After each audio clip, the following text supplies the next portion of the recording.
Сайн уу мөнгө арлын хоёр байна. Сайн байцгаана уу? Бараад өдрийн минь. Монголоор кино подкаст 15 эхэлж байна. Сар тутмын кино подкастаараа бид хоёр өмнөх сард нийлдсэн онцлог кинонуудыг ярьдаг. За өнөөдрийн подкастер юу ярихаа дурдаад тэгээд подкаст эхлэе да. Crazy Rich Asians баян галзуу Азууд буюу романтик нийтмийн кино. Christopher Robin гэдэг нөгөө Winnie Pooh Piglet нэртэй хүүхлийн киноны кинон хөвлбөр. Alpha гэдэг нэг чулуун зэвсгийн үеийн хүү Чон хоёр нөхөрлөөд амьдлалт яваад байгаа талаар бас нэг хүүхдийн кино. Тэгээд Slenderman аим шиг кинод гарсан байна. За өөр чи бас өөр юм ярмаар нэгсэн. Өнгөрсөн саруудад кино үзэхээс илүүтэйгээр ном нэлээд уншсан байгаа. Богинохон 3 номны талаар яриад тэгээд тэрийгэ подкастныхаа төгсгөлөөр ярив. За эдгээр зүйлсийг өндөр дэлгэрүүлж ярих нэ. За 7 сарын подкастыг битээр алгасаа хийсэн байгаа. Тэгэхээр Харлын амралтаа бод эзэх болоод яваад гэсэн. Би ганцаараа хийж бодож явсараа байгаа 8 сарын дунд хүрээд за 8 сар талаасаа өнгөрцөн чи 7 сарын кино хий ярих вэ гэж бодоод орхицсан. За 7 сарыг зүгээр таймлууд хэлэхэд бол Marvel-ын Ant-Man and Wasp гарсан шоргоолж ирийн кино. Тэгээд The First Purge гэдэг нөгөө Америкт жилийн нэг өдөр бүх гэмтрийг зөвшөөрдөг. Тэрийг ашиглаж нөгөө нийгмийнхаа сул дорой хүмүүсийг цэвэрлэдэг юм аюултай зэвсгөөсөн талаар кинодаг. Тэрний хоёр киноных нь бүр өмнөх үйл явдлыг үзүүлж байгаа кино гарсан байгаа. Тэгээд хамгийн онцлог кино бол Mission Impossible Fallout байсан. Бэлэгшгүй даалгаврын шинэ анги. За шинэ бэлэгшгүй даалгаврыг үзээг бол сүүлийн хоёрын нэр нь хүмүүс үзээрэй гэдэг юм биш шүү.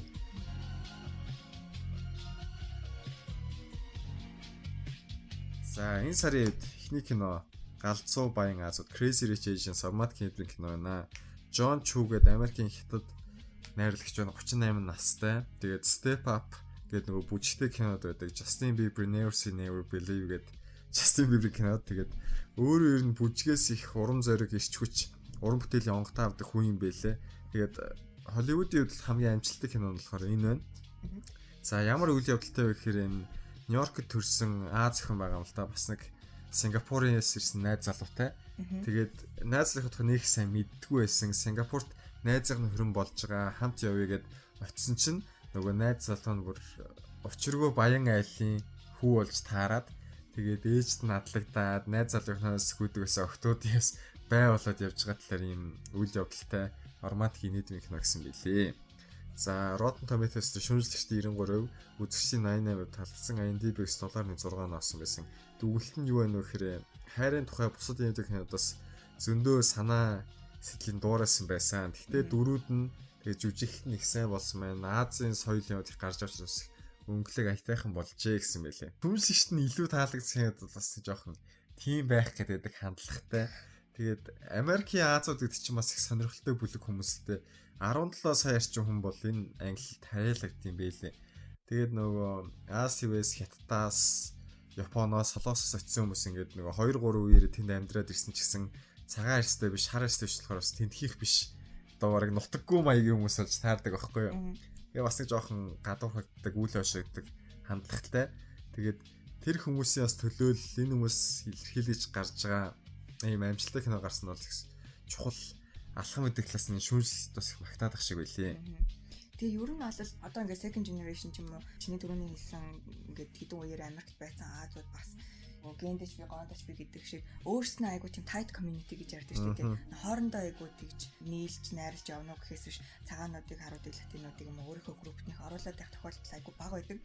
Тэгээ магадгүй бусад арьс өнгөний группийн хүмүүс бол ингээд нэг орж сонирхий тэдний нэг хэсэг болж ингээд соёлыг нь харж ойлгохыг хүсье гэсэн нэг тийм оруулах боломж тэр болгон олоо гэдэг болохоор магадгүй ийм бидний одоо нийлж хоорондоо яаж амьдрын суудаг талаар толдох бас сонирхолтой гэж магадгүй. За киноны бодлохоор ном дээр сэдвүүлж хийгдсэн яг адилхан нэртэй юм бэлээ. Тэгээд 2 дугаар ангийн 2 дугаар ном дээр сэдвүүлж хийднэ гэсэн нэр нь China Rich Girlfriend баян хятад найз охин гэсэн нэртэй гэж байгаа.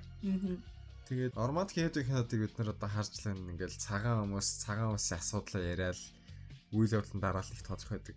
Монгол кино ч гэсэн тэрийг дуурайгаал хийсэн гэж зөндөө. Тэгээд яг ийм Америкийн Азуудын талаар ийм кино бас өвөрмөц өөр юм шиг санагдлаа л да. Тэгээд сүүлд нөгөө Black Panther үзэхэд бас хин мэдээж төрж исэн ингээд дандаа цагаан арьстай гол дүрдэг кино үзсээр хагаад харууд байсан гэсэн чинь ховор тохиолдлыг үзэх юм шиг нэ огт тийм нүдэнд торохгүй байгаа болохгүй байгаа юм бол байгаагүй. Дажгүй кино бол хийцэн дажгүйсэн болохоос тэр кино дажгүйсэн болохоос дотор нь ямар өнгийн хүмүүс тоглож байгаад бол огтоос байгаагүй.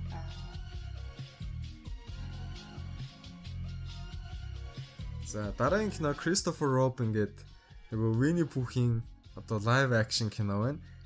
Найруулагчаар Mark Forster гэдэг 48 настай герман хүн байгаа. Бид нар юуг нь мэдэх вэ гэхээр James Bond-ын 8 онд гарсан Quantum of Solace, тэгээд Finding Neverland гэдэг Оскарт бүр 7 номинаас нэр дэвшижсэн Peter Pan-ийн зохиолчийн тухай кино. За 13 онд гарч исэн World War Z.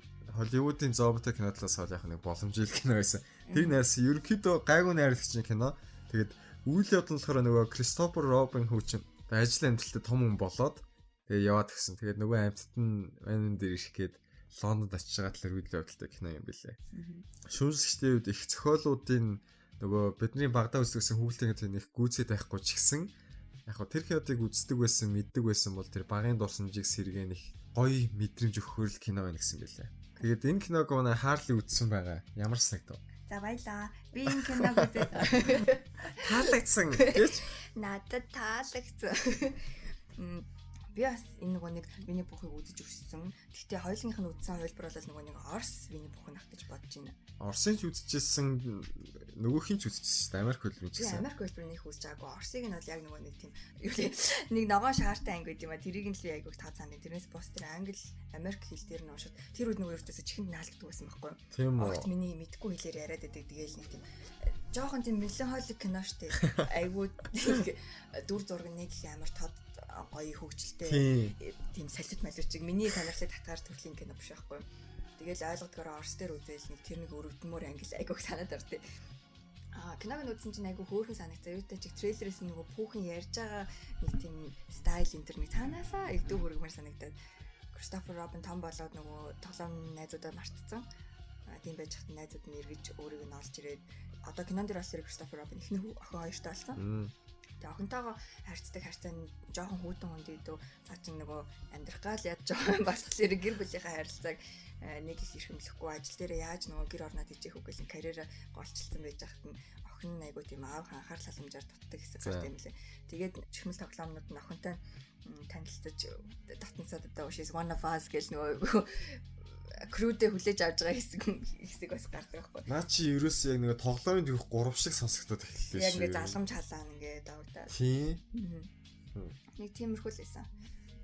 Ерөнхийдөө бол хөөрхөн санагдсан. Тийм easy watch гэж яддаг шүү дээ. Нэг их гүн гүнзгий бодогдуулаагүй хараал нэг гэж нэг амраад саунаас гарч ирсэн юм шиг мэдээж байсан гэхгүй. Эм байна. Гол дүрд нь болохоор Ewan McGregor тоглосон байгаа. Star Wars-ыг нөгөө багадаа анх үздэг байхад Obi-Wan Kenobi гэдэг миний хамгийн дуртай дүрүүдтэй тоглож байсан. Тэгээд тэрнээс хойш та хайрласаар ирсэн. Тийм болохоор нөгөө Winnie Pooh-ийн кино тоглож байгаад сонирхолтой байсан. Бусдаар бол би нэг тоогчгүй байх. Тэгээд өөр сонин гэх юм бол энэ Хятадд Winnie Pooh ч одоо эсэргүүцлийн бэлэг тэмдэг болоод байгаа. Яасан гэсэн чинь нөгөө Хятадын коммунист намын удирдаг чатын ерхийлж нөгөө Ши Жинпинийг Winnie Pooh-тай адилхан гэж шоолоод байт юм байлээ. Тэгээд Хятад явж байгаа тэр хаанагт Winnie Pooh-ийн зураг наалтай ч юм уу граффити явах юм бол одоо энэ Хятадын коммунист нам Ши Жинпинийг эсэргүүцэж байгаа хөдөлгөөний нэг илэрлээ гэсэн үг. Тэгээд Last Week Tonight гэдэг энэ мэдээллүүдийг аваад хөгжилтэйгээр тайлбарладаг нэвтрүүлэг байдаг YouTube дээр John Oliver-ыг тайгаад үзээрэй. Тэгээд тэнцээ Ши Жинпиний тухай нэвтрүүлэг дээр бас Winnie Pooh-тай холбоотой дүрслүүдийг оруулсан байсан. Тэр видео нь тэр 7 хоногт Хятад блоклогдсон байсан. Тэгээд энэ улс төрийн иргээр энэ Christopher Robin кино бол Хятад гарахгүй байгаа. Тэрнээс л Хятад энэ гарахгүй гэсэн яриа бол их явж байгаа. Хятадын албаасаа шалтгаан бол мэдээж хэрэг юм байгаагүй. Гэхдээ цаанаа бол юм улс төрийн асуудал бол байгаа юм билий шүү. Тэгэхээр урагшаа явах гэж байгаа бол Winnie Pooh мөх юм авч явах юм бол нөгөө торны цаана орох нь биш юм манайхаа. Бас бодвоштой.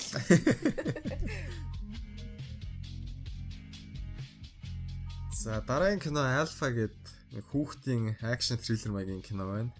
Альберт Хьюз гэдэг хүн найруулсан хоёр ихэр найруулагч байд юм байлээ. 10 онд гарчсан The Book of Eli гэдэг бас нэг пост апокалиптик Mad Max маягийн ертөнцид нэгэн нууцлаг ир, нэгэн нууцлаг содрыг хамгаалan явж байгаа талаар үйл явдал гардаг. Тэгээд тэрийг найруулсан юм байлээ. Тэгээд энэ кинонд ямар учиртай вэ гэхээр энэ мөслөгийн үеийн нэг залуу одоо анхныхаа анд яваад омгийнхонтой явж чад төөрөөд хаягчиж байгаа. Тэгээд ганцаараа явж байгаад бас нэг сүргээсээ орхигдсон чонтой таарад амь зангидад хоёулаа амьд үлдчихэж байгаа талаар янз ядлын удаа туулж байгаа талаар гарч байгаа юм билий. Наа чи нөгөө Life of Pi-тай жоон тусдаггүй юу? Би Life of Pi үзээгүй надад амар өтөртэй санагдаад байна шүү. Гэхдээ үзэд илүүдэхгүй хаа надад бол айгүй таалагдсан. Яаж ч утсан энэ киноноос дээр авах гэж байна. Яг нөгөө илүүдэхгүй юу гэвэл тэгэл кино болгонд л бас хэлэх юм байгаа шүү дээ. Тэр хүн цагаа зарж хийсэн кино авчиг. Тийм одоо хүмүүсийн л уран бүтээл юм чинь тэгээд тийм л байх.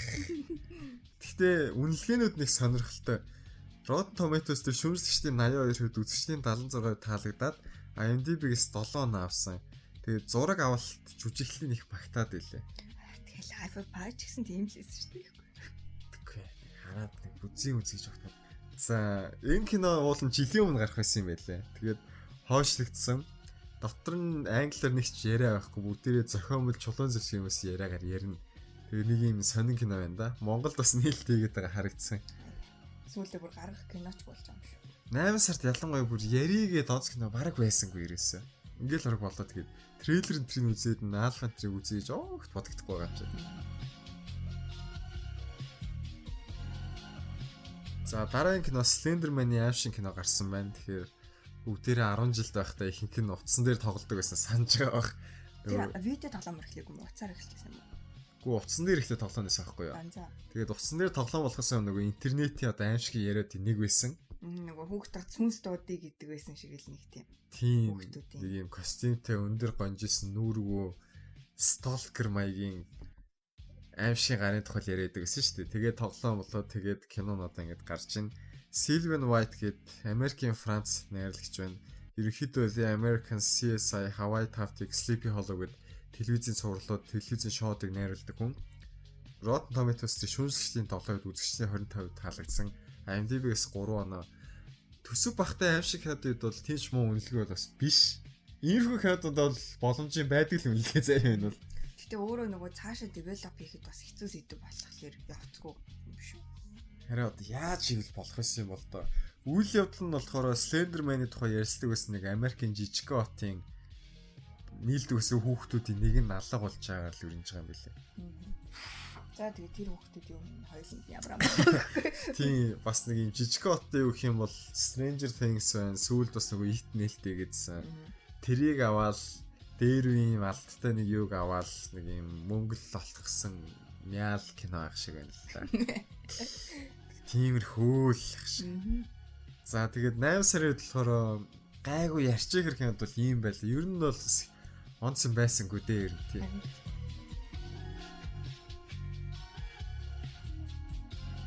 За тэгэхээр подкаст бол ер нь маш их дуусах гэдэг байна. Тэгэхээр энэ цаг нөхүүднээс битээр бас өнөөдөр шинэ юм хийж үзье гэж бодоод Харли их олон ном уншсан ч юм уу, эхлүүлж үзсэн ч юм уу яхаар бэлдсэн байна. За номууд ч баяраа. Ерөнхийдөө сургуулаа төгсөөд хэдэн жил болцсныг ч хэлэхүү бас ажил дээр тэр болгон өөрийгөө ингэж дээшлүүлэх тийм demand гэж ярьдаг чинь эрэлт хэрэгтэй нэг их гарч ирдэггүй надаас нэг тийм qualification энэ гэж нэг шаарддаг болохоор өөрөө бас анзаархны информацаар нэлээд өсдөг болчих. Хөгжиж гэж боддог болчих. Тийм тэгэхгүй сүүлийн хэдэн жил бол яг л нөгөө нэг сурсан мэдсэн хэдийн юмнуудаа л байлгаа татгалаад тахаас биш цаашаа нэг их түгээж дэлгэрүүлж тэрнийхээ холбогдолтой юм судалсангүй өөр нэмэлт информац өөртөө шингээж сурч авсангүй. Тэгээд өөрийнхөө хөгжлийн тал дээр бас жоохон анхаарал нэг хэдэн ном эхлүүлээд уншсан маа. Тэгээд тэрэн дотроос 3-ыг онцолж ярих гэсэн. Эхнийх нь бол Бүсгүн код гэдэг ном байгаа. Бестселлер. Энэ ном нь болохоор Барбара Коркоран гэдэг одоо Shark Tank нэвтрүүлгийг шүүжсэн шүүгч нарын нэг Америкийн үйл хөдлөлгөөрөнгийн бас том нөлөө бүхий эмэгтэй байлээ. Тэгээд энэ эмэгтэй болохоор анх ном нь юу гэж эхэлдэг вэ гэхээр би бол ингээд энгийн нэг зөөгч байсан. Надад бол ингээд бусдаас онцгойч ялгарх гой сайхан би хаа эсвэл царай тус тийм ингээд час хийсэн гой тодорох зүйл байгаагүй. Гэхдээ ээж нь бол их мондөг хүн байсан гэж ярьж илээ. Өөрөө Барбара баг 10 хүүхэдтэй айлын нэг нь байсан гэвүүтэй. За. Тэгээд ээж нь болохоор хүүхдүүдээ бүр баг багт ингээд нэгэнд ингээд 4 оноогод өгсөн. Минийх одоо ийм юм хийхдээ сайн юм чинь тийм хүн болно. Миний охин жишээлбэл найзуудтайгаа тоглохдоо зөв сайн юмд уруу татдаг болохоор их сайн манлайлагч болно дооч гэдэг юм уу. Минийх одоо хүнд халамжтай юм чинь том болохоор их халамжтай эцэг халамжтай нөхөр болно доо гэдэг юм encourage гэж ярьдаг шүү дээ. Хүнийг одоо хүнд урам зориг өгч тэгж гой өнгөлж хурцлдаг төрлийн эмэгтэй байсан байна. тэрнийхээ ачаарч хүүхдүүд нь энэ ном дээр гарч ирлээ. Яг ингээд ээж нь биднэрт оноож өгсөн дүрд их сайн тоглосон ч гэх юм уу. Тэрийг ингээд амьдралынхаа бүр ингээд зориг болгоод авч явсан ч гэх юм уу. Бүх хүүхдүүд нь яг ээжийнхаа бодож исэн. Магадгүй тэрнээс ч илүү амжилтанд хүрсэн тиймэрхүү хүмүүс болсон гэж ярьж байсан. Тэгэхээр энэ ном нь бас хүүхдийг яаж хүмүүжүүлвэл хаашаа ханддаг вэ гэдэг чиг хандлагыг гаргаж өгсөн юм болов уу гэж бодлоо. Нөгөөдөгөө бас эмэгтэй манлайлагч байхад энэ хүн өөртөө ямар зан чанаруудыг амьдралынхаа явцад суулгаж төлөвшүүлсэн бэ гэдэг талаас бас задлж ярьсан. Дараагийн ном гэх юм бол Мари Кондо нэг тийм Япон зохиолч эмэгтэй ном байгаа. Цэгцтэй амьдрах гайхамшиг бас бестселлер ном. Наад номч бас ээжтэй үед яриадсэн байсан. Амьдралын нэг л өөрчлөлт байгаа юм баха. Миний хувьд бол яг нь миний амьдралыг нэг хараахан тэгч амар жинтэй өөрчлөг байна. Яг тийм бол энэ номыг уншихад айгүй нуршаа маягаар бичсэн байлээ. Тэг яг нэг гол сэдвүүдэд орж ирэхгүй ингээл тойруулаад баахан юм яриад ингээл шал дэмий олон хуудас уншсан санагдаад байна. Бас жоохон хохирлтой санагдсан л та. Тэгээ бүр ингээд нэг unless I'm desperate би бүр ингээд өөдөж өгөх гээд яста ялаа алах нь болгүй байхгүй л бол нэг тийч намаа сайхан уншчих юмсан гэж тэгж өсөж цангаж бол уншихаар ном биш санагдсан. Гэтэ гол авах юм нь сурсан юм нь юу байсан бэ гэхэлэр хүн өөртөө байгаа юмнуудаас ингээд хамгийн өөрт хэрэгтэй бас өөрт жаад жаргал өгдөг цөөхөн хитэн эд зүйлсүүдээ авч үлдээд бусдуудыг нь хайхын хаяад хаа нэгтэй хүнд өхний нөгөөд нэг тийм цомхон амьдрах нууцын талаар л бичсэн ном билээ. Тийм манай хоёр яриадсан шүү дээ. Бид нар хэрэггүй юмаа буруу ялгадаг байжээ. Юмнуудаа харж хагаад хэрэггүй юмаа ялгах биш. Бүх юмнуудаа байлгаж байгаа тэндээсээ зөвхөн хэрэгтэй юмаа сонгож авах нь одоо зөв юм байна шүү гэж хэлсэн. Би яг тэр санааг л ойлгож авсан. Хэрэгжүүлж арай эхлэх бол хэрэгжүүлэх хүртэл бас өдий. Ойлгож аваад байгаа юм бол ямар ч байсан юм байна. За, сүүлийн дурдахыг хүссэн ном гэх юм бол бас бестселлерүүдийн нэгэ. Шик хатагтай зөвлөгөө гэдэг ном байгаа. Тэгээ тийм амар өөрийгөө бие авч явж байгаа байдал нь их тийм ихэмсэг, эмгтээлэг гоё эмгтэн өгөх зөвлөгөөл гэж утгачлаж орчуулсан юм да. Номны талаар вэ гэхлээр 10 жилээ төгсөөд Америк бүсгүй, залуу Америк бүсгүй Франц руу оюутан солилцоогоор гэх юм одоо яваад одоо host family гэж ярьдаг штэ тий. Гадаад оюутнуудыг гэртээ байлгадаг тийм гэр бүлүүд Америкт байдаг. Би бас Америк яваад ихний 8 сард host family-д амьдарч байсан. Тэрнтэй адилхан энэ охин бас Францд тийм host family-д амьдарч байгаа. Тэр гэр бүлийнх нь ээж нь айгуу тийм мундаг эцэгтэй, мундаг эмэгтэй, мундаг ээж байж таарад тэрнээс их үлэр дуурайл авсан талаар бичсэн мэлээ. Одоо жишээлбэл цэгцтэй амьдрахын гайхамшиг гэдэг номон дээр хүн өөртөө одоо аз жаргал өгж байгаа. Нэг зайшгүй шаардлагатай тиймэрхүү эд зүйлсийг авч үлээд бусдыг нь цавхтаж хаяач гэсэн бол энэ шиг хатагтай зөвлөгөө дээр одоо асуудлыг дараагийн үе шатанд нь аваачаад зөвхөн өөртөө таалагдж байгаа юм биш. Өөрт чинь зохидог өөрийн чинь сул талыг дарж даваа талыг нь тодруулж гаргаж ирдэг тиймэрхүү содон тэгсэн мөртлөө цөөн тооны эд зүйлсээр өөрийгөө хүрээлүүлээч гэж заасан мэлээ. Наа чи одоо тийм их шин үзэл бодол юм уу? Одоо тийм ойлгож болохоор хүмүүс өөрсдөө олцгоор санаа шиг санагдах юм тийм. Үгүй яг ингээ нөгөө өөртөө таарсан тохирсон юмыг олно гэдэг чинь бас хүн амьдрахын хэрээр нэг тийм нарийн мэдрэмжтэй хүнээс бас үг сонсохын хэрээр бүрдэж бий болдог юм уу гэж боддог. Тэгэхгүй одоо хүмүүс чинь байхгүй ийм юм модонд орж илж одоо ийм пүүз модонд орж илээ охтууд нэг ийм юу өмсөөдлээ гэдэг ч юм уу тэрийг нь эрэгтэйчүүдийн асуудал юм байна шүү дээ.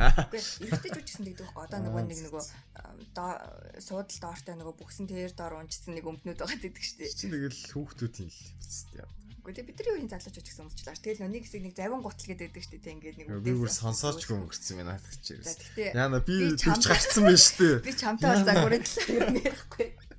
Ер нь одоо бас мод зодагдаг хүмүүсийн нэг тийм яриа байт юм аа. Тийм тэгээд ээлгүй одоо сүүлийн үеийн тренд мод юу болж байна тэр болгоод зогсон зохиогоо таарсан таараагүй аваад ээлгүй өөрийн чинь биеийн онцлогт одоо наснаа амьдарч байгаа орчиндоо бас зохицуулаад зөв зохистой хувцлахын зэрэгцээгээр өөрийгөө бас зөвөр илэрхийлж сураач гэсэн мэлээ. Тэгээд хамгийн сонирхолтой юм нь юу санагдсан бэ гэхлээр ерөнхийдөө шкава авах үзээд ямар хувцснууд яг намайг илэрхийлж байна вэ гэдгийг тодорхойлох юм бол бас цомхон болгоход айгүй хэлбэр болно гэсэн мэлээ. Тэгэхээр магадгүй олон 7 хувцтай тэгээд өнөөдөр юуг нөмсвэ гэдгийг мэдэхгүй байгаа хүмүүсийнх юм бол цомхон болгоход амрах. Тэгэхээр хатагтай хаарлыг тодорхойлох хувцснууд юу байх вэ? Тэгэл хар хувцс. Ийм үү чинь дуусаагүй байгаа мод болтол. Үгүй тэгээ хар чан амар юм биш үү? Тэгэл хоорондоо зохицол өөр ямар нэгэн өнгөн дээр зохицол Тэгэхгүй олон өнгийн хувцас очоор би өөрөө бас амар олон 90 хувцастай юм шиг сайхан мэдсэн байхгүй юу. Тэгээд ихрийн ордныхаа юм 90 мөр амд айгу дуртай байдаг. Би тэрийгээ бас айгу сайхан мэдсэн. Ер нь ингээл харж чадаа ингээл тэр мөр ингэж харж штэ тий. Дээр нэг 90 өмд өмсчээл яг гарах гал цаг агаар харсан жоохон сэрүүхэн байна. Тэгэл дээр нь заа нэг нэмхэн бомбор өмсчээ гэсэн чинь бомбор нь бас 90. Тэгсэн чинь кэт өмсч кэт нь бас 90. Тэгээ яана энэ ч нөгөө 10 жилийн өмнө хятадууд нэг сандаландаар ногоон амьс өмсөн явж идэг гэсэн байхгүй. Яг тэгэл бурхан минь би нөгөө шоолдог байсан хүмүүс тэгээ яг агаар нэгэн буу болцсон байна гэд. Тэгээ бас сүүлийн үед хар хувцсан л төлөх авч байгаа. За тэр ч яг хувцалтын тал дээр нэг тийм. Яг нэг онл яриад тахгүй нөгөө амьдрал дээр буулгаад яг чамайг ухаан яриадсан чи их сонирхолтой санагдаж байна надад чи юу. Тэгээ ерөнхийдөө өөрийгөө яг төлөвшүүлээд өөрийнхөө нэг тийм имижийг бүрд намайг танагцсан. Тийм заавал зөвхөн эмгтээчүүд юм биш юу амьдрал хэрэгтэй л хамаадаг шүү дээ. Тийм. Тэгэхээр залуучуудаа ичиж заавалгүй бас авч уншиж болно шүү. Найз охтуудаа авч өгчөө зээлж уншиж болно. Тийм манай гэрийнхэн наад намаас 3 намаас чи 2-ыг уншсан юм байна. Тийм. Аль аль нь уншсан? Эхний 2-ыг. Бүсгүй код тэгээд тэр ямаа ломш баг цуглуулах. За. Нэг дугаар алгасаад подкаст хийсэн ч бас жоохон сонирн байж шүү те. Төсөрчиж. Энэ сарын үед тэр нэг онц кино байсангүй тэгээд ном омны тухай сурчлалтын байдлаар бах ярьлаа. Тэгээд та ер нь 100 юу хийв яав? Энэ оны онцлог гоё кино юу үзв? Нойрд юу хийгээд энэ гоё ном уншсан бол бас номоо яар те. Тэгээд хаагур гоё сонин содон шинэлэг юм болж ийн бас хуваалцъя. Тийм сэтгэлдүүдээ үлдээгээр асуултуудаа үлдээгээр ирсэн хүмүүсийн юм бич үлдээгээгүй байсан. Тэгэхээр тэрийг орхичлоо. Тэгээд бичлэгүүдийг үздэг сонсдог бүх хүмүүстээ маш их баярлалаа. Тэгээд дараагийн дугаар хүртэл төр баяртай. Мөнгөн болон хаалт ялла. Баярлалаа.